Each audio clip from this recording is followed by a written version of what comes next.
Okay, let's start off these chicken quesadillas. What you want to do is grab some chicken. I've got basically 2 chicken breasts here. I've kind of butterflied open, make them thinner.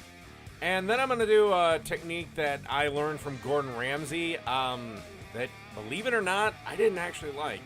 Basically, you put the chicken between 2 pieces of parchment paper and you use a rolling pin to thin them out. I didn't like this. I think the old mallet method works better. Okie dokie. After you flatten the chicken out and chopped it up into little about half-inch pieces, it's time to fry it in a little bit of olive oil with a little bit of salt and pepper. We're just going to cook this chicken up. It'll take about 10-15 minutes to cook, give or take. Depends on your stove, depends on a lot of things. Just basically cook it until the juices run clear.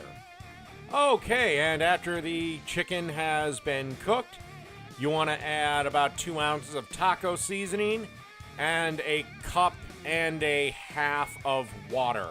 And basically, you just want to evaporate the water for the most part.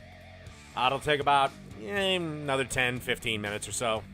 Okay, let's move on to assembly. Take some of that wonderful chicken that we made up, put that down. Then you want to add a generous dollop of crema, kind of a Mexican sour cream, or table cream. It's fucking delicious, whatever it is. Then top off with your favorite taco sauce, and, of course, cheese. And then I blasted this in the microwave for, 15 seconds. And when it comes out, you should have a wonderful, gooey, delicious mess.